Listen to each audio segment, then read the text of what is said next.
Beleza. Pessoal, tudo bem? Olha só, mais uma vez juntos aí, iremos dar início à nossa penúltima aula, né? Considerando que, considerando que nós temos só mais uma. Eu imaginei, inclusive, que fosse a última, mas lembrei do feriado da terça-feira. Então, nós vamos hoje comentar sobre o livro de Samuel, ou os livros de Samuel. Lembre-se que numa explicação básica sobre a formação do Antigo Testamento, na primeira, segunda aula, eu mostrei justamente para vocês que essa divisão, ela era uma divisão do Antigo Testamento que mostrava só um livro, né? Esse panorama histórico de Samuel, dentro de uma visão, num só livro, esse conjunto dos dois. Porém, na nossa divisão, e aí nós vamos ter que entrar, e vocês sabem disso, na divisão da Septuaginta, né? A Septuaginta, ali no período interbíblico, aí nós temos então justamente essa divisão aí dos livros. Aí vem 1 Samuel, 2 Samuel. Então hoje nós vamos explorar bem essa parte aí de Samuel, Reis, porque já está chegando ao final. E na última aula nós vamos focar justamente a nossa live que vai finalizar o restante, os outros 6 livros. São pequenos e podemos fazer um resumo dos 6, até porque para falar desse conteúdo aqui, nós temos personagens principais que estão lá nos últimos livros, como é o caso de Esdras, né?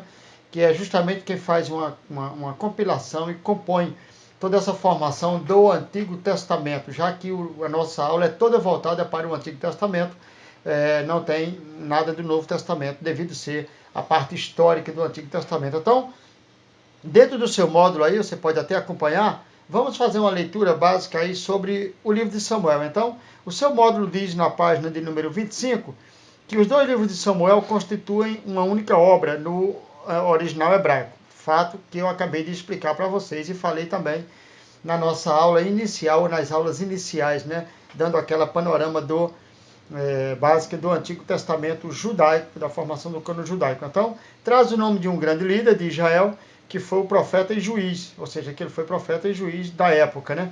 Mesmo contra a vontade, foi o fundador da monarquia, pois ungiu o primeiro rei de Israel, e nós sabemos quem foi, né? E ele foi um homem de integridade a toda prova. Isso está confirmado dentro do seu próprio livro, no primeiro capítulo, no caso, primeiro capítulo no sentido de livro, né? Foram duas obras. Primeira obra, no capítulo 12, verso 3 e 4, faz essa confirmação. Então, o livro de Samuel relata exatamente um período de história de Israel que vai desde o tempo do sacerdote juiz Eli, e nós sabemos que, porque a própria história conta isso, não há nenhuma contradição em relação a isso, né?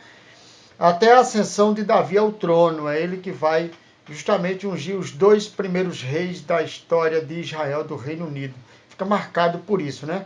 A narrativa do livro gira em torno de 3 personagens, que é Saul, Samuel e o próprio Davi, né? Ou pegando uma ordem, né, de trás para frente, nós temos Samuel, Saul e o rei Davi. A autoria é de Samuel, ou seja, a autoria é de Samuel. O autor desse primeiro livro de Samuel é desconhecido, mas a autoria dele confirmada, porque não falo de todas as obras, mas né, pelo menos do primeiro livro dele até o capítulo 24, como é de nosso conhecimento, é de autoria do mesmo. E é importante e ter uma consistência nessa narrativa, nessa histórica que eu acabei de fazer, que é do Samuel, porque ele é participativo desse período. Então não teria como esse primeiro livro não ser escrito por ele. Agora, outros, né, Gade, Natan, outros vão entrar na história e vai ficar registrado esse conteúdo aí também de Samuel. Então, vamos fazer uma síntese ou sintetizar aqui os dois livros de Samuel, os dois juntos, né? Ou seja, mostra o estabelecimento de Israel como reino teocrático, essa ideia central de Samuel, que também já foi discutido lá atrás, porque não tem como dar uma ideia histórica de introdução aos livros históricos e não contar tudo isso. Então, nós já falamos também isso na primeira aula, mas é um assunto muito bom e muito gostoso de discutir.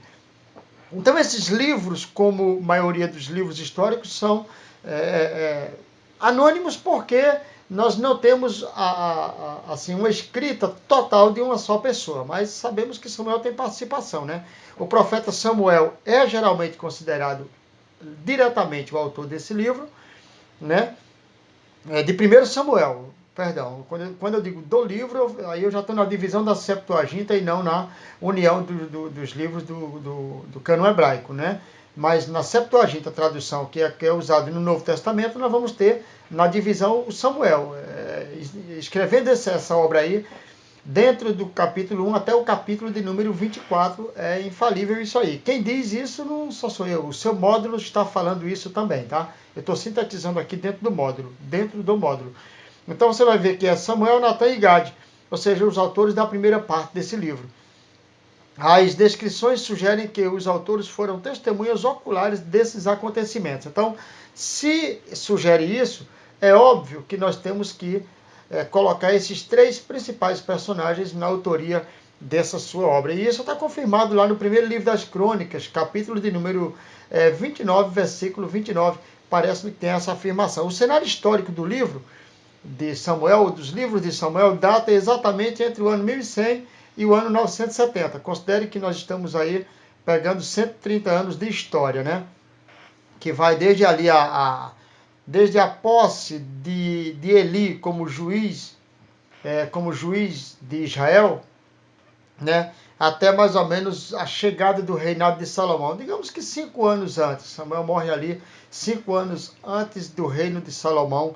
Está em evidência que é mais ou menos no ano 970. Então Samuel deve morrer ali mais ou menos nesse período aí anterior, né, que antecede isso, tudo isso aí, até porque ele unge Davi como rei, depois ele morre, não é participativo no governo de Salomão, perdão. Então os acontecimentos relatados nesse livro, dentro da página 24, 25, 26 e 27 do seu módulo aí, né, os acontecimentos relatados nos dois livros, vamos fazer essa síntese, cobrem o período do nascimento de Samuel até o fim do reinado de Davi, conforme eu já expliquei também, né? Supondo que Samuel tivesse 30 anos aproximadamente, quando começou justamente a sua liderança, mais ou menos em 1070. E aí você considera que Davi começa a reinar mais ou menos no ano 1050, e aí você tem esse período aí que cobre esse tempo do profeta Samuel, né? 5 anos após a morte de Eli, esse período aí ele começa a reinar em Israel como juiz, reinar que eu digo como juiz, legislar dentro de Israel. E o período do tempo para os livros é cerca de 130 anos. O livro cobre um período de aproximadamente aí 130 anos na história. Antes da liderança de Samuel, né, diversos juízes governaram sobre a nação de Israel. Aí nós já falamos um pouco sobre esses juízes, não vale a pena comentar aqui, mas esse governo sempre forçou mais, anterior a Samuel, mais dentro da tribo de Judá e da tribo de Dan, tá bom? Aí vem Jefté, vem Sansão, o próprio Sansão, e aí Samuel assume essa ideia. Diversos períodos estão envolvidos na história, dentro dessa legislatura aí do profeta Samuel. 40 anos sobre a opressão dos filisteus, que vai de 1095 até o ano 1055, período ainda dos juízes. Aí você vai confirmar isso no Juízes 13, versículo de número 1.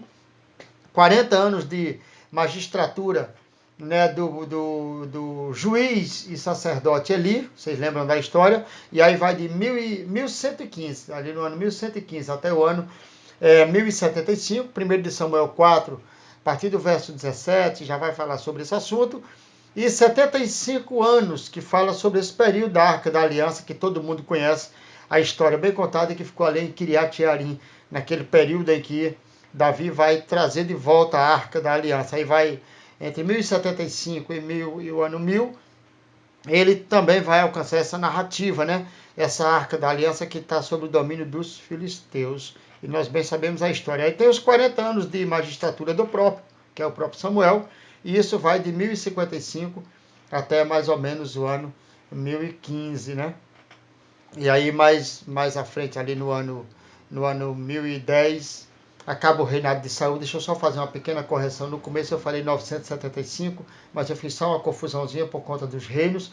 O Samuel vai mais ou menos até o finalzinho do reinado de Davi. Davi vai reinar de 1010, mais ou menos até o ano de 1010 até o ano 1970. E nisso aí Samuel vai mais ou menos até o ano 980. Eu acredito mais ou menos nessa data. É só uma questão histórica, não vai mudar muito mais para ter mais precisão. Agora aqui, a magistratura de Samuel vai de 1055 mais ou menos até esse período aí que nós narramos aí na história, né? E os 40 anos de reinado de rejeição de Saul, porque mesmo no reinado de Saul, o Samuel está envolvido, porque o Saul não tem aquela postura, né? Aquela postura de um rei segundo a vontade de Deus. Então vai ter muita interferência do Samuel justamente no reinado de Saul, mas não porque ele viesse interferir por conta, mas por uma condição dada por Deus. E todo mundo sabe da história. Tanto é que é ele que vai fazer as entregas de mensagens ao próprio rei Saul. Por isso que ali ele tem esse envolvimento todinho também. Não só como juiz, mas também porque aí já tinha um rei, mas como profeta. Ele vai se tornar um profeta da história dentro desse período. E conselheiro, porque as pessoas vão procurar muito mais o Samuel do que o próprio Saul. Né? A essa rejeição, é bom considerar isso sobre o reinado de Saul. Saul vai ser rejeitado não só por Deus, mas também pelo povo, por conta das suas atitudes. E tem os 40 anos do reinado de Davi, que é de 1010 até o ano 970. Ele morre um pouquinho antes da morte de Davi, o Samuel, porque já é um personagem lá do ano 1100, então já é um personagem que está em final de carreira, em final de história, e vai viver ali entre o período de 110 a 120 anos de idade, esse profeta, um dos maiores da história de Israel. E o cenário religioso, né, dentro do seu módulo aí, voltando para as páginas aí 27, 28, toda essa história, os fatos importantes relatados tanto num como no outro, envolve também as questões religiosas, porque esse período aí, né, em que se achava a nação, ela se envolve com a idolatria e a imoralidade, que ainda era predominante dentro de Israel. O governo de Saul vai ser um governo que vai ter essa mistura, né, de idolatria também, de imoralidade. O próprio Saul, conforme nós falamos na própria live da semana passada, foi um cidadão que chegou a consultar uma pitonisa, em outras palavras, uma feiticeira ou uma bruxa, como você queira interpretar, mas levando por esse caminho aí. Essa idolatria era predominante dentro de Israel. O próprio primeiro livro de Samuel, dentro do capítulo 7, versículo de número 3, vai fazer essa narrativa, né? Embora ele fosse fiel como sacerdote, né? Mas ele deixou de honrar a Deus por não disciplinar os seus 2 filhos, e a história também fala sobre isso, 1 de Samuel 2, 29, ali, capítulo 2, verso 25 em diante, né? Mas é bom deixar registrado que é claro que nós, às vezes, perdemos um pouco o governo dos filhos, mas Eli foi demais, até porque os filhos moravam dentro do templo, tem toda a história que nós já conhecemos, né? E serviam no tabernáculo a Deus. A imoralidade dos próprios filhos vai ser um escândalo para dentro da religião de Israel, até porque a religião de Israel, por ser uma religião ortodoxa e tradicionalíssima e ter toda aquela cultura monoteísta, né? Era um escândalo, porque o que eles faziam era visto dentro das religiões politeístas, não tinha esse respeito, porque as próprias divindades politeístas, né, com mais de um deus nas suas religiões, tinha orgias como uma das principais adoração às suas divindades, e eles vão trazer imoralidade para dentro da religião de Israel, dentro do próprio tabernáculo. A história narra isso, né? Então, por esse motivo, o Senhor preferiu o julgamento ali, fazer esse julgamento contra a casa de Eli, e vai julgar a casa de Eli de tal forma que vai justamente repercutir dentro do reino de Israel, e vai terminar com a morte do próprio Eli, quando recebe a notícia que a Arca da Aliança foi levada pelos filisteus. Isso vai acontecer, também não é novidade para nós. E aí, o tabernáculo e a arca tinham estado em Siló, dali, ou seja, 14 quilômetros ao norte de Betel. Siló, Betel, essas cidades foram cidades diferenciadas dentro do reino, porque sempre teve um tabernáculo ali, sempre teve alguém que estava atendendo o povo de Israel, dando conselho ou julgando ali. O próprio Samuel visitava muitas essas cidades ali, o próprio Eli também. O tabernáculo foi estabelecido naquela região também por ali. tinha tabernáculos, não era só um tabernáculo, tinha tabernáculos, né, para atender o povo, tendas, né, desde os tempos de Josué até os tempos de Eli, isso era comum. E então, você vai ver que na ocasião da morte de Eli, a arca foi roubada, conforme eu falei, esses dois itens, né, principais itens do sistema religioso de Israel ficaram separados e assim, né, permaneceram durante 75 anos, ficaram separados e só voltaram para dentro de Jerusalém lá no ano 1000, ou ano 1000 antes de Cristo, retrocedendo, né? Ou então no século 10 antes de Cristo, como você queira fazer a pronúncia, mas enfim, ou citar a frase, mas só volta nesse período aí, e aí você vai ver que o tabernáculo esteve em Gilgal, que eram as principais cidades do reino de Israel, Reino Unido, tá? Em Siló, tiveram também em Nob, cidades como Gibeon, Jerusalém, e aí você vai ver que quando chega no ano 1000, ela vem para dentro de Jerusalém e vai ficar até o ano 960, depois do templo terminado no ano 960, no reinado de de Salomão, né? Esses itens vão entrar dentro do templo, sair do tabernáculo e vão ficar dentro do templo de Israel até o ano 586, porque o templo foi construído em Judá e o reino de Judá só vai ser tomado pelo reino de Babilônia no ano 586 por Nabucodonosor. E você bem conhece a história porque eu já citei várias vezes. Lembre-se que teve 3 invasões de Nabucodonosor à casa de Judá, ou ao reino de Judá. Né? Teve 3 invasões a Jerusalém, porém a destruição só vem no ano 586 e o templo de Salomão era no reino de Judá, dentro da cidade de Jerusalém. Né? Por isso que a Arca da Aliança, os utensílios vão prevalecer ali desde o ano 960, quando Salomão constrói o templo e é tirado do tabernáculo e levado para dentro do templo, por esse período aí de 960 até o ano 586, mais ou menos aí uns 420 anos. E você vai perceber toda essa história, né? E aí a arca também vai fazer toda essa trajetória até chegar dentro do templo de Jerusalém, de uma vez por todas ficar guardada lá no templo. Aí vem Nabucodonosor, toma o reino de Judá, pega os utensílios do templo, e leva para dentro dos templos pagãos dos deuses da Babilônia. Isso fica registrado dentro da história, é uma vergonha nacional para Israel. E eu quero ressaltar aqui para vocês que a vergonha não foi exatamente Israel ter sido levado cativo para a Babilônia, mas a maior vergonha foi, no ponto de vista religioso, foi a divindade babilônica derrotar a divindade de Israel, mas na verdade foi Deus que estava conduzindo o povo na história, né? E mostrando justamente o seu propósito dentro da história. Nada mais foi o cativeiro babilônico para Israel do que uma manifestação da grandeza de Deus.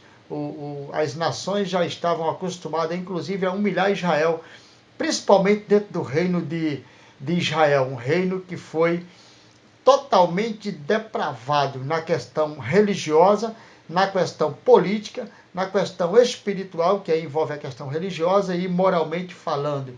Foi um reino de fracasso, totalmente fracasso. E o reino de Judá, como eu já lhe falei, que teve 20 reis na história e durou aí 330 a 340 anos, desde 931 até o ano 586, totalizando aí mais ou menos 345 anos de reino dividido, eu estou falando. O de Judá é um reino que você vai ter na história 8 reis que levaram em consideração a voz de Deus, que ouviram Deus e foram fiéis a Deus na totalidade. Então você de 20 reis dentro de um reino que estava todo o propósito da chamada divina para a salvação da humanidade, porque era a partir do reino de Davi. E mesmo assim só tem 8 reis fiéis. Então mostra que a nossa confiança está em Deus, politicamente falando, porque eles eram líderes políticos, tá? E a escolha de Deus não era só no quesito político, era também no quesito religioso. Ou seja, esses reis não só tinham que ser bons politicamente, mas que honrar a Deus dentro do conceito religiosamente falando, ou da religião, ou da espiritualidade, serem fiéis. Somente 8 feriram todos os princípios. Por isso que toda hora Deus estava levantando um profeta para repreender a liderança política, nesse caso, o rei. Então, a confiança está em Deus, tá bom? E outra coisa, muitos reis fracassaram na história e líderes políticos fracassam hoje por conta da idolatria aos líderes. Deus pede que os líderes não sejam idolatrados, sejam confiáveis, mas que toda adoração e toda reverência seja dada a Deus. Nenhum líder pode se exaltar e levantar o seu próprio ego, porque senão Deus abate ele, independente da crença dele, independente do seu segmento religioso, porque teve muitos líderes que não estavam encaixados na religião judaica, mas eram homens honestos, tá bom? E que Deus usou, inclusive, para libertar Israel, como é o caso do rei Ciro, rei persa. E Deus abençoou ele de uma forma poderosa, inclusive honra muito mais do que honrou muitos reis dentro da história de Israel. Então, nunca olhe dessa forma. E opressões externas, né? Os filisteus do Sudeste, né, fizeram nessa época a maior oposição a Israel. Eram extremistas no que diz respeito à oposição a Israel. Não tinha mais respeito. Embora outros povos se destacaram ali, fizeram ataques a Israel, mas nenhum deles foram tanto extremistas quanto os filisteus, que exploraram Israel de uma forma terrível. E tomaram não somente a Arca da Aliança, mas também toda a Jordânia Ocidental foi várias vezes, quase toda ela tomada pelos próprios filisteus, tá bom? Sobre o reinado de Davi, os problemas, aí nós estamos aqui no tempo de Saul, falando, eu estou na monarquia, estamos aqui falando do tempo de Saul, não estou na era dos juízes, é nos tempos de Saul. Saul foi, deixa eu dar uma fala aqui, tanto histórica como teológica para vocês, e eu afirmo e defendo teologicamente minha posição. Saul foi um dos piores reis da história de Israel. Um homem fracassado, sem palavras, sem moral, e que ninguém dava confiança e nem obedecia porque ele era fracassado. O homem de Deus tem que ter palavra, tem que ter posição, e tem que justamente defender principalmente os princípios divinos, porque ele carrega a bandeira do reino de Deus. Saul foi um fracassado. Começou mal, andou mal e terminou muito mal. Não foi exemplo para ninguém e nem é. Assim também foi o Salomão. Começou bem, fracassou e terminou mal. Então, porque foi um rei também que dividiu o império de Israel. Então você vai ver que sob a liderança dos filisteus foram expulsos. Nesse período aí, ou seja, de invasão extrema dos filisteus. Então, sob essa liderança, quando Davi assume, né, os filisteus foram expulsos, Edom foi expulso, Moabe, que vivia maltratando Israel, também foi expulso, Amon e Síria tornaram-se justamente agora dependentes de Israel, porque Davi vai vir e vai tomar tudo, e não quer nem saber. Davi era homem de guerra, e Deus estava com Davi. E Davi enfrentava segundo a vontade de Deus, mas só enfrentava segundo aquilo que Deus colocava no seu coração. E concluiu-se, né, um tratado de paz com a Fenícia, na época dele, fechando ali o seu reinado, a sua história. O objetivo do livro, né, dos livros de Samuel, é justamente o quê? O nascimento e consagração do rei Davi, ou seja, preparado para do livro de Samuel, perdão, nascimento e consagração do Davi, vai nascer dentro da história do livro do profeta Samuel. Samuel vai consagrar ele ungir rei de Israel, né? E assim acontece, voltando mais ainda na história, acontece com o próprio Samuel. O livro de Samuel vai cobrir isso aí também. Agora vamos voltar para a figura do Samuel, não só de Davi, mas também do Samuel. O livro de Samuel também retrata o nascimento do próprio Samuel e também a sua consagração dentro do templo, na época do reinado da magistratura do Eli, né? Mostra tudo isso. O crescimento e chamada, voltando para a figura de Samuel, do seu próprio ministério, ou para o serviço de Deus, né? Israel unificado por Samuel, aí entra a ideia de Davi, porque Davi agora vem da ordem de Jessé. A arca de Deus julga exatamente os filisteus, a história é bem conhecida. O Senhor derrota os filisteus, porque quem derrota os filisteus é o Senhor, o homem não tinha força para isso. Samuel rejeitado como líder de Israel na história. Israel rejeita os filhos de Samuel, porque também não valiam nada, os filhos de Samuel, e nós já tratamos sobre isso na aula passada na live. Israel pede um rei como as nações tinham, também discutimos isso, vocês lembram disso?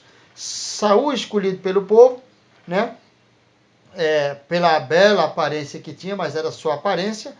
Unção do rei de Israel, vem a unção dele como rei. Saul é confirmado por uma vitória nacional, acontece isso. Né? Amonitas ameaçam a Transjordânia, tudo isso vai acontecer nesse período aí, está sob o governo e o reinado de Saul. Tá, já está sob o governo e o reinado de Saul, porque ele é proclamado rei nessa época, mas ele começa a sofrer a ameaça dos vizinhos. Né? E discurso final e censura de Samuel, Samuel faz essa transição de governo para o Saul, só que agora ele era juiz, está passando para um rei definitivamente. Né? Aí entra a conduta insensata do rei Saul, lá dentro do capítulo 13 e 14 de Samuel, ele vai narrar isso aí. O treinamento de Davi como pastor, ele vai narrar essa parte aí também. O módulo é quem fala isso que eu estou falando aqui, né? E Davi é ungido como futuro rei da história de Israel. Esse assunto é bem peculiar nosso, não há por que discutir isso. Aclamado como futuro rei, serviço de Davi como cortesão, e ele vai justamente atender à vontade de Deus, né? A desavença com o invejoso de Saul, porque Saul inveja justamente a postura de Davi. E o relacionamento de Davi com o próprio Deus, é invejado pelo próprio Saul, e serve de exemplo para nós outros que somos cristãos, que às vezes também queremos, né, tomar posse daquilo que não é nosso, e Saul queria tirar o que Davi tinha por direito, porque era um invejoso. Ridícula essa posição dele, porque quando trata-se de um cristão é complicado. E também a desavença com o próprio Saul, que nós já falamos, né? A fuga da face do conspirador Saul, porque Saul vai conspirar contra o próprio Davi, e a fuga para longe de Saul, e Davi poupa a vida de Saul, também bem conhecido nas pregações, né? E lá esse processo também na terra dos filisteus que vai acontecer. E aí, pulando aí a ideia de Saul, o Samuel vai narrar o pecado de Davi, vai mostrar as consequências. Quatro foram as consequências desse pecado de Davi, tá bom? 2 foram condenatórias, né, para o próprio Davi, e 2 foram compassivas. Deus é sempre bom, né? Ou seja, o julgamento que atingiu o coração de Davi, a perda do filho, né, recém-nascido. O próprio livro de Samuel vai falar isso, que o Davi fica num período de isolamento, porque queria que as coisas se voltassem para ele, mas Deus estava julgando ele dentro da sua própria casa por conta desse pecado. E o perdão do Senhor, quando Davi confessou seu pecado, segundo de Samuel 12:13 fala sobre esse assunto. E as consequências em família. O seu filho mais velho, que acho que era Amon o nome dele, né? Eu não lembro aqui o nome, mas acho que era esse nome aí mesmo. E sua filha Tamar, e a morte dos 2 filhos, assassinado por outros 2. Absalão usurpou o seu reinado. Absalão era um usurpador, e nós conhecemos a história. E a graça de Deus com ele depois de seu profundo arrependimento, né? Permitindo até que Batseba tivesse outro filho que vai se tornar o rei de Israel na história, que é o próprio me ajude aí, o próprio Salomão. Em compensação, eles perdem o filho da gravidez por conta do pecado, mas Deus vai dar para ele, né, e para Batseba, que também tem a ver com a história do pecado. Ela tem a ver. A perda do filho não foi julgando só o próprio Davi, mas julgando Batseba também. Aí você diz, mas Davi armou uma arapuca, uma armadilha para pegar o marido de Batseba, acho que era Urias, né? Mas lembre-se, Batseba aceitou também se relacionar com Davi. Davi não estava sozinho na história. Então, o livro dos reis, o livro dos reis tem como autoria, pelo menos no pensamento judaico de todos os outros historiadores, né, vão dar essa atribuição ao próprio Jeremias, né? E a maioria defende essa ideia do profeta Jeremias, né? Com certeza não foi só assuntos ligados ao que estava em sua volta, mas evidentemente ele teve acesso a outros documentos deixados pelos seus antecessores. Nesse caso aí você vai ver o livro dos justos, segundo de Samuel, capítulo 1, versículo 18, fala sobre esse livro, e o Jeremias vai ter acesso a isso também, e vai citar muita coisa nesse livro aí. O Jeremias é quem escreveu, né? Eu defendo a hipótese de Jeremias e Baruque. E aí você vai ver o livro dos sucessores de Salomão, o primeiro livro dos reis, capítulo 11, verso de número 41, O livro das Crônicas dos Reis de Israel, para completar o livro dos Reis, ele vai usar isso aí, né? E vai mencionar pelo menos 18 vezes nos dois livros dos Reis. Esse livro é mencionado no livro das Crônicas. Livro das Crônicas dos Reis de Judá também é mencionado, né? Mencionado pelo menos 15 vezes nesses dois livros aí. E o livro de Isaías também é mencionado, e outros livros aí, tá bom? Vai ser mencionado dentro desses livros, do livro de Reis, para completar esta obra. Então tem vários escritos de outros. E os acontecimentos de 1º e 2º Reis estendem-se desde a morte do rei Davi, né, que é o primeiro rei da aliança, é o rei Davi, né, até o cativeiro de Zedequias, que é o último rei de Judá, que eu já falei sobre isso aqui. Então, no último capítulo ainda há uma referência à libertação de Joaquim no ano 560, quando um rei chamado Evil Merodach, né, que começou a reinar na Babilônia, e faz essa citação. Então, o período de Salomão a Zedequias é conhecido como a Era do Templo de Salomão, porque Salomão assume no ano 970, isso é um breve resumo do livro de Reis, né? Assume no ano 970 o reinado, mas no ano 960 o templo é concluído. E aí então nós vamos ter esse período que é conhecido como o período de Salomão a Zedequias, por conta da construção do templo, tá bom? Então é conhecido como a Era do Templo de Salomão esse período, e é importante que vocês, teólogos, né, entrem dentro dessa história e tenham conhecimento disso. E estendendo-se desde a construção do templo até a destruição por Nabucodonosor, que é justamente no tempo do rei Zedequias, tá? Que é o que nós acabamos de citar aí na história. Ou seja, de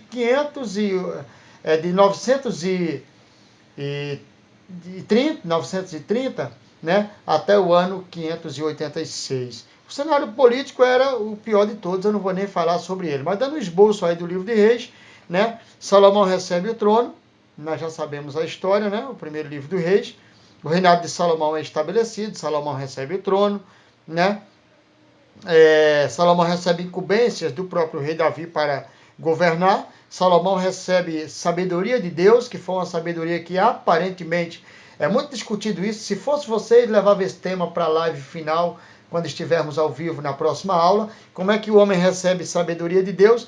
E todo mundo prega sobre essa sabedoria de Salomão, mas foi uma sabedoria que, no meu entender, não durou muito tempo, e ele não soube usar essa sabedoria, tá bom? Então, ele pede, porque no meado do reinado de Salomão, ele vai reinar de mal a pior, e também, justamente, Salomão administra com sabedoria esse primeiro período. E o livro de Reis, até o capítulo 4, vai narrar isso. Depois o templo de Salomão é construído, e é nesse período que eu já citei para vocês, de 960, né?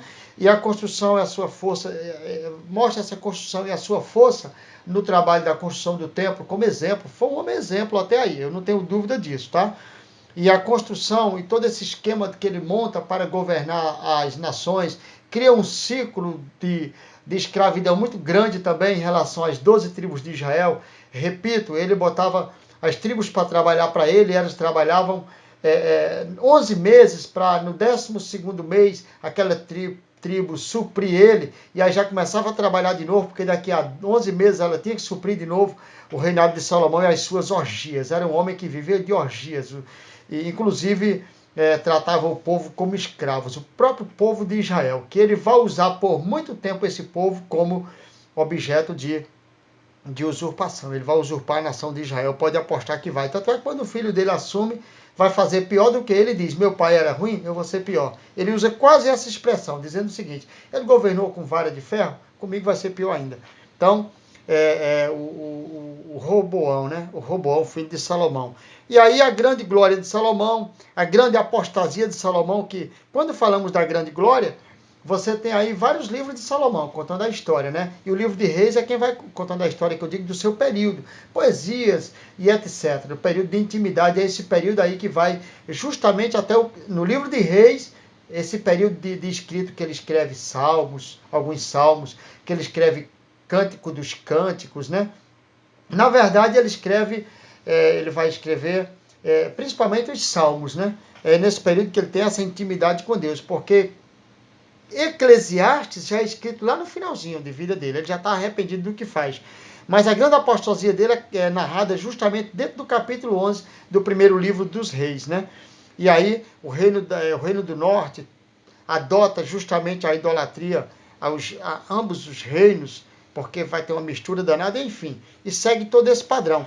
E o segundo livro dos Reis, né, nós vamos deixar para comentar mais um pouco sobre na nossa live, porque já falamos muito sobre cada um deles, né? E aí você vai ver que Elias é um período em que aparece ali o profeta Elias, vai aparecer o profeta Eliseu, os grandes profetas da história de Israel, profetas que não têm seus escritos publicados, porque não deixaram escritos, não têm seus atos publicados, porque não deixaram escritos, mas que estão encaixados dentro do quadro dos maiores profetas da história de Israel. A prova disso é que o Elias é resgatado numa visão lá no Novo Testamento pelo próprio Cristo, para mostrar ele como um dos líderes dos profetas da história de Israel no período do reino dividido, tá bom? E aí Deus abençoe cada um de vocês, tamo junto e a vitória é nossa pelo sangue de Cristo. Aquele abraço, Deus abençoe sua vida em nome de Jesus.